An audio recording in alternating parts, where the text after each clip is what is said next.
Climate change has become a global issue that is talked about every day. How has it affected Burlington as a community, and what can we do to combat it? First, Ms. Graham spoke about the local impacts of climate change.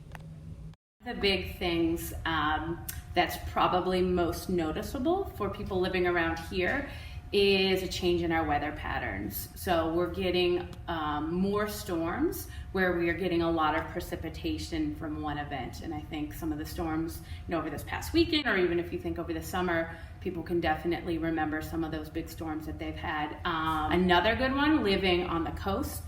If you look at Boston area, right on the coastline, those coastlines and sea levels are definitely starting to change. And once again, when we get those big storms, a lot of areas in Boston are starting to flood. Mrs. Graham then spoke about how environmental science is related to climate change. She spoke about how she incorporates climate change into her curriculum. I think if anything, it's made my subject more important.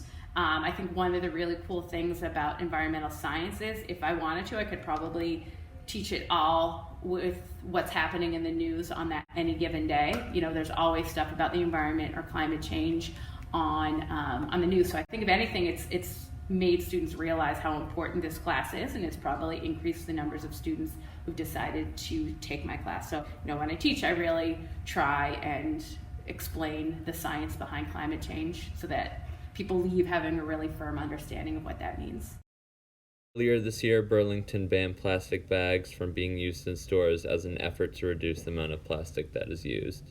Well, we already got the plastic bag thing. That's annoying me, because then we have to carry those paper bags from Wegmans, you know what I'm talking about, that don't have handles. This hurts. Sam Norman spoke about how he thinks that paper bags and solar panels are a good solution to climate change. He also spoke about the shift in schools' use of paper to technology.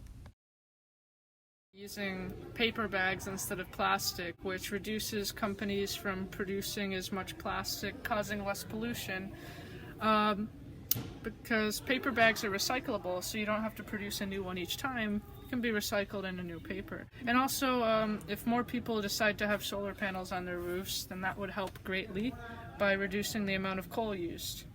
Finally, Mrs. Graham spoke about what people can do in an effort to combat climate change.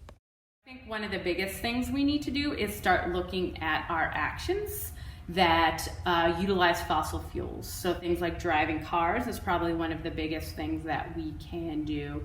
So carpooling whenever you can, taking the bus to and from school is a great way to reduce your carbon impact and carbon footprint. I know we're not really buying cars as teenagers, but when you do buy a car, if you can get an electric car or a more fuel efficient car, that's another great way. Taking your bike, walking when you can, anything that's gonna lessen driving in a car. And then smaller things, when you're not in a room, turn off the lights, have fuel efficient light bulbs at home. All of those things, small impacts can add together to make a greater impact. Ultimately, we still have time to try to lessen the impact of climate change. One way to start is by making efforts as a community to help combat climate change. Some of these efforts include educating people about climate change, recycling products such as paper and plastic, and reducing the amount of fossil fuels emitted by cars and factories.